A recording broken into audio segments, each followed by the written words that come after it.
Assalamu alaikum ustaz. Biz jumuştan айлык алганда бизден мамлекет салык 10% кармайт.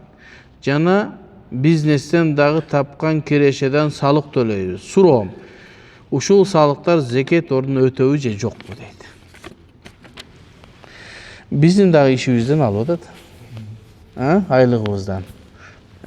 Кайсыл жерде иштесек бардыгынан алып атат. Бизнестен дагы алып атат. Эми ушул салыктар зекетке өтөбү өтпөйбү? Мындай таксырлар. Зекет кимдин акысы? Зекет кембагалдардын акысы. Бир жанагы адамдар бар го. Кудай жолундагы студенттер, анан оорукчан, деги карыздар, зекет бериле турган адамдар бар өзү. Зекет ошолордук. Зекеттин акчасына мечит салганга болбойт. Зекеттин акчасына жол оңдогонго болбойт. Зекеттин акчасына той өткөргөнгө болбойт. Зекеттин акчасына үйлөнгөнгө болбойт, муктаждарга берилиш керек. Мисалы үчүн, кандай бирөө зекетти топтоду дагы, мен зекеттер топтоп туруп адамдарды үйлөйм, жок. Демек, зекет бул белгилүү адамдардык экен. Ал эми бул налог деген нерсе биздин мамлекетибизди бекемдөө үчүн салынган. Бул чегерага кетет, пенсияга кетет, жана башка жактарга кетет, биздин социалдык иштерди камтый турган нерсе. Ошон үчүн ошол салык берип аткандыгыңыз сиздин мамлекетинде патриот экендигиңиз. Азыр Кудайга шүгүр, биздин чегерабыз такталын, ушундан өткөн бактылуулук барбы? Өзүңдүн чегараң билинген, согуш болбойт, бирөө сенин мамлекетиңе басып кирбейт. Иншалла аскерлерибиз өлбөйт деген үмүтүбүз бар да.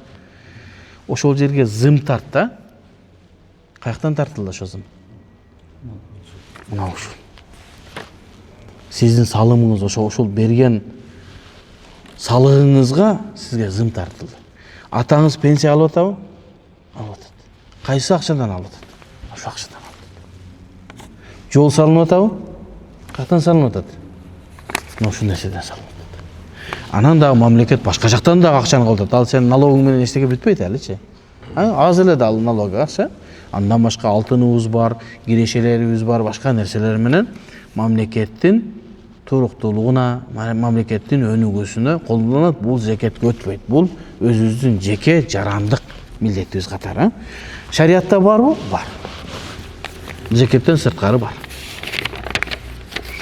Ассаламу алейкум устаз. Суроо, намаз боюнча кусуф намазы күн тутулганда болор экен.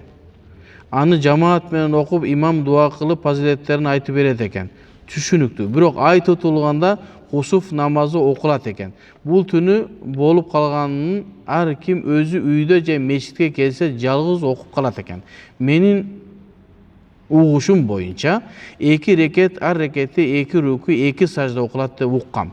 Кече ай тутулган түнү окуганда бир ниет сана Фатиха замсыра окуп рукуга барып, Самиаллаху лиман хамида Раббана лакал хамд деп кайра бисмилла деп Фатиха замсыра окуп экинчи рукуга бардым. Кийинки рекетте ушундай кылдым. Суроо, туура эле кылдымбы?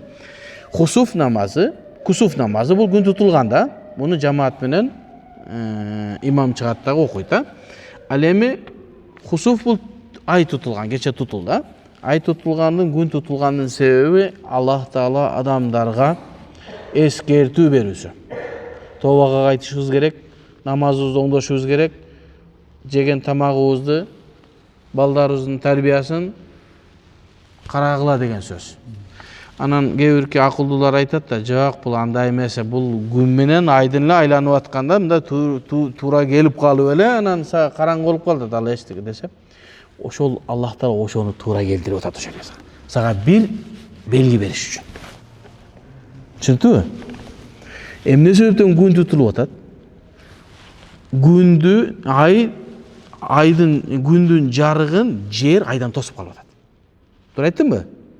Күндүн жарыгын жер айдан тосуп калып караңгы болуп калат. Бул эмне болуп атат? Жанагы кубулуш жердин айлануусу менен болуп атат. Ооба. Муну шариятыбызда Аллах Тааланын эскертүүсү дейбиз. Эскертүүгө дайым Аллах Таала белги берет. Белги бербестен туруп эскертпейт. Пайгамбарыбызды жөнөтүп, кыяматтын келүүсүн бизге эскертти. сага дагы бир азап келүүсүн ошондой белги берет. Ал белгини Аллахтар өзүнүн кудурети менен ай менен күндү мынтип эрежесине коюп койду. Ошого тооба кылышыбыз керек. Эми Ханафи мазхабта ай тутулганда адамдар жеке-жеке өз окуйт. Жеке-жеке кадимкидей нафил намаздай эле окулунат дагы, дуа кылынат, Аллах Тааладан кечирим тооба кылынат, кыраатты узунураак кылынат, качан ошол нерсе жазылып кеткенге чейин.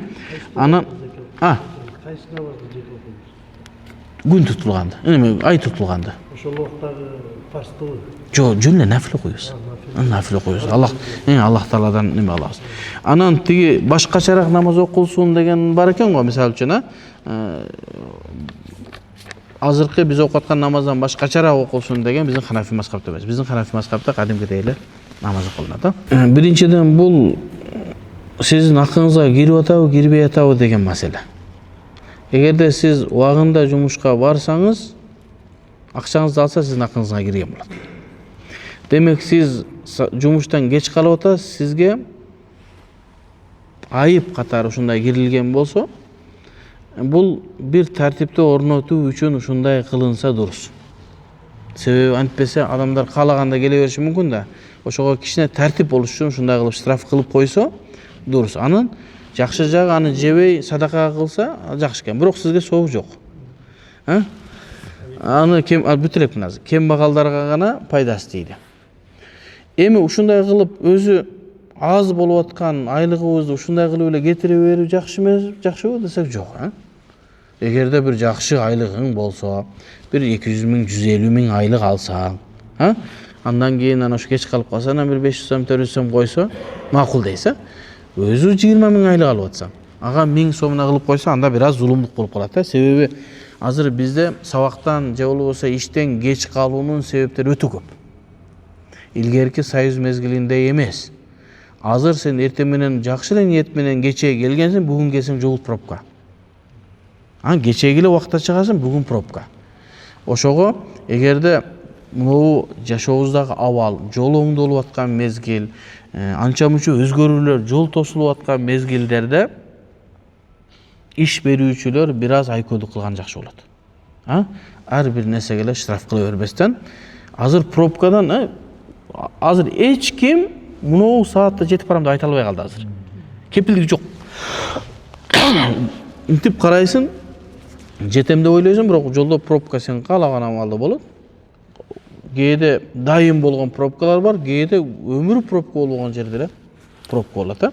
Анан мүмкүн неме борбор Жалал абадка көчүп кетсе, мүмкүн бошоп калар. Демек, маселе ушундай. Эми ушул маселеде жанагы банктагы мурабаха маселесинде штраф бар экен деп айтылып жүргөн сөз дагы мына ушундан коюлган. Эгерде бирөөлөр акчасын убагында келип төлөбөй койсо, аз гана өлчөмдө штраф коюлган. Штраф эмес, милдеттүү түрдө садака. Анан сен төлөбөй калсаң, аны алат дагы банк садака кылып жиберет. Ошону арам деп кыйкырып аткандарды мына ушул маселе экөө окшош. Тартип болуш үчүн гана кылынган, буга чоң аалымдар уруксат берген. Кийинки сурооңуз. Жакындык кылгандан кийинки жуунуу бул фарз. Себеби бардык денеге суу жетиши керек.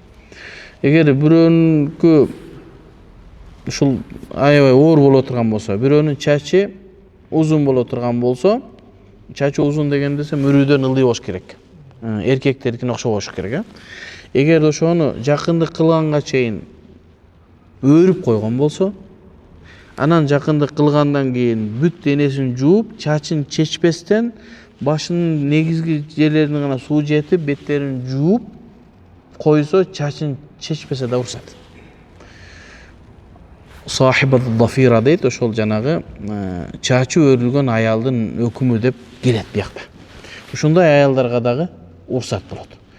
Анан чачы жайык боло турган болсо, анда жууш милдет болуп калат. Жооп бере алдымбы? Алла разы болсун. Бир адам үй сатып алып атат. Үй сатып атат. Аны бирөө сатып алып атканда ал кредитке же башка жактан акча алып туруп, анан бунун үйүн сатып алып атат. Ушул үйдү мен сатсам болобу, ошонун акчасын алсам болобу, болбойбу деген маселе. Бизде Ханафи мазхабта бир гана маселеде ушундай нерседен баш тартабыз. Калганында дурус. Ал кайсы маселе десе, бирөө 1 тонна арагы бар. 1 тонна арагы бар.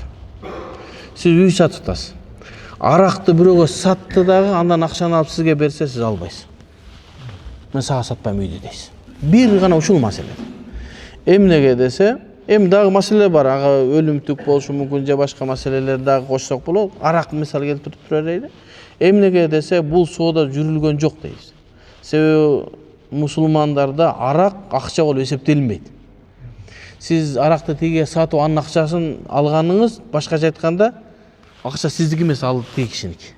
Ал кишинин акчасын алып туруп үйдү буга берип койгондой болгондуктан такыбалык үчүн алынбайт.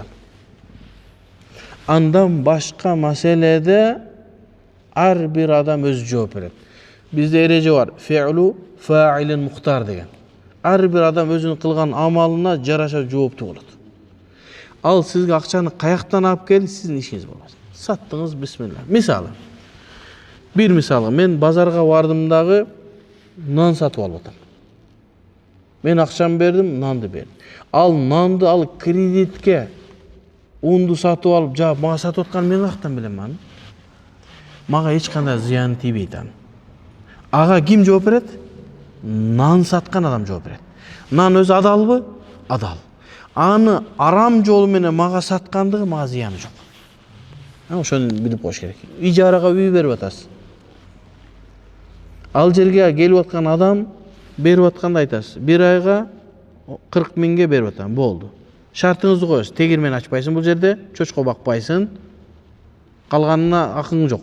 Болду. Себеби чочко баккан эмесе өтөн кайтат. Себеби үйдө адам жашаш керек, чочко бакпаш керек.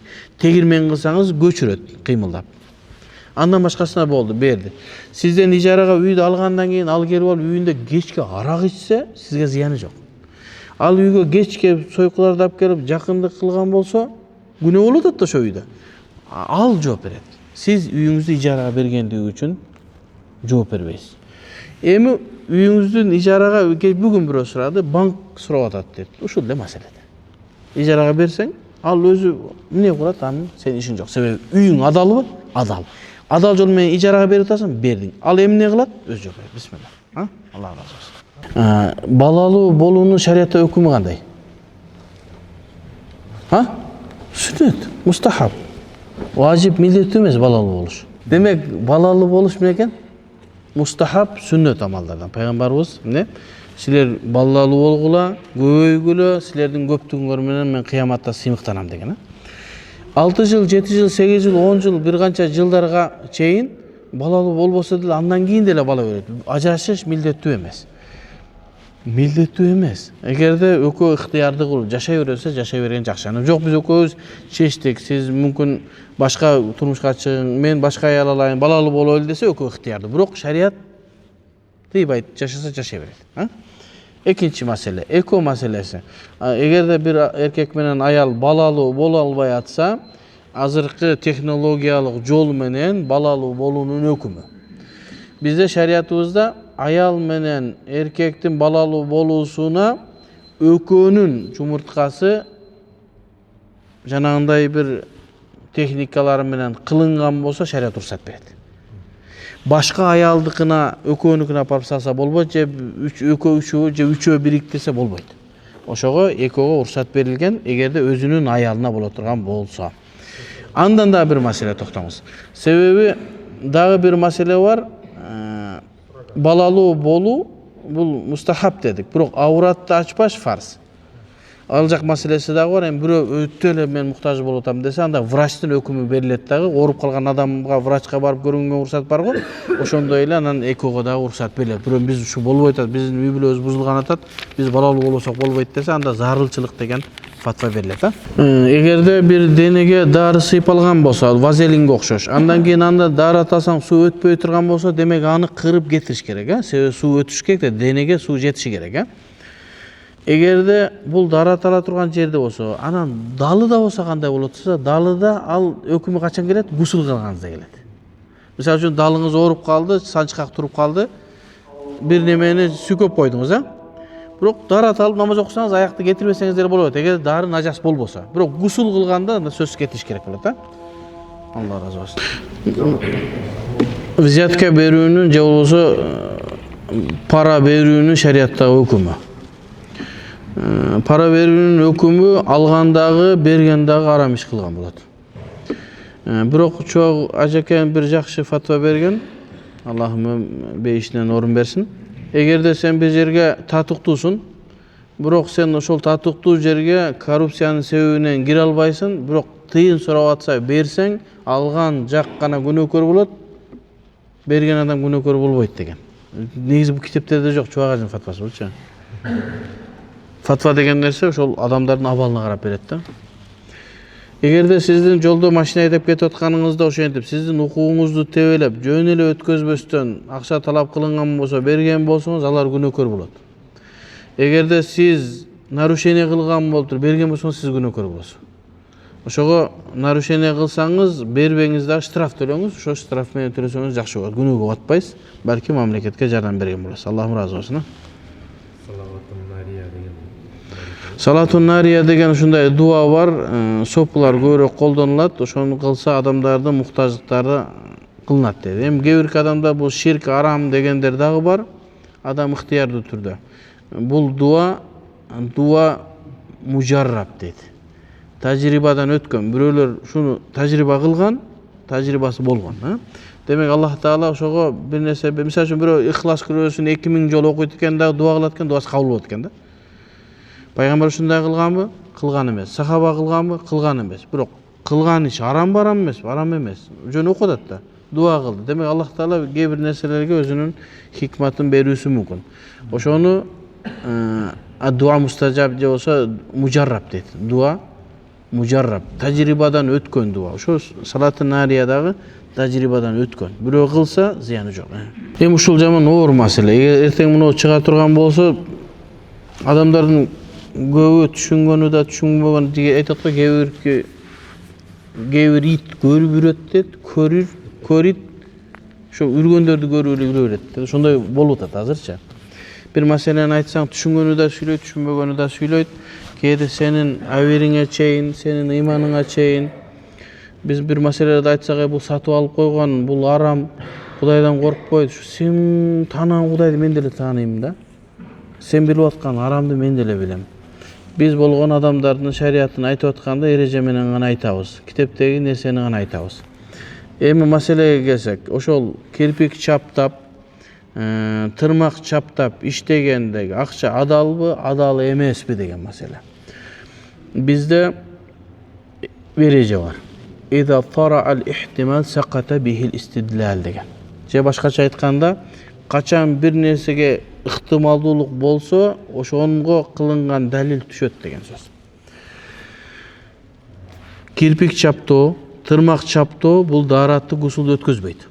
Өткөзбөгөндөн кийин ал күнөөкөр болот, намазы калып кетет. Эми бизде бир ыктымал бар. Бирөө айыз мезгилинде 7 күндө чаптаса болобу? Болот. Себеби ага даараталы гусулга милдеттүү эмес. Бирөө жанагы төрөгөн 40 күнгө чейин жууну милдеттүү эмес. Ал чаптаса, кирпигин чаптаса болобу? Эгер ушундай ихтимал бар болгондон кийин уруксат берилет деген сөз. Мүмкүн бир аял айыз болуп келип кылдырып атат, мүмкүн бир капыр аял келип кылдырып атат, мүмкүн бир аял эртемен кылдырып атат, дааратын сактайт, кечкүнү алып салат. Ихтималы барбы? Ушул амал арам эмес. Арам эмес демек адамдын өзүнө кайтат. Жасатып аткан адамга кайтат. Жасатып аткан адам убактылуу жасатып атабы? Намаздын убактында алып салабы, салбайбы? Бирөө айтат, аны чаптагандан кийин ал 3 күнгө чейин кетпейт. Аны менен ишиң болбосун сен. Алып салуу мүмкүнчүлүгү барбы? Бар. Жанагындай ыктымалдуулук барбы? Мисалы мусулман эмес аялдар келиши мүмкүн да Россияда, ошол кирпик чаптап берсең арам эмес. Аларга ла иляха илlalloh Мухаммад Расулуллах дават кылынат. Аларга даарат гусул дават кылынбайт. Анан ошого башка иш бар болсо ошону кылган жакшы. Бирок ошо менен баласын тагып зыяны жок. Аллаху алам. Амин. Бисмиллахир-рахманир-рахим. Алхамдулиллах, вассалату вассаламу аля расулиллах. Аллах Таала ушул берген сабактарыбыз Аллахым пайдалуу сабактардан кылгын. Аллахым катадан өзүң асырагын. Элибизге, жерибизге тынччылык, аманчылык берген. Кол көтөргөн баардык мусулман бир туугандарыбыздын ыймандарын бекем кылгын я Рабб. Жаман сөз, жаман көздөрдөн, кырсык баладан асырап, элибизге, жерибизге тынчтык берген. Bir rahmetke erhamar rahim. Allahu razı olsun.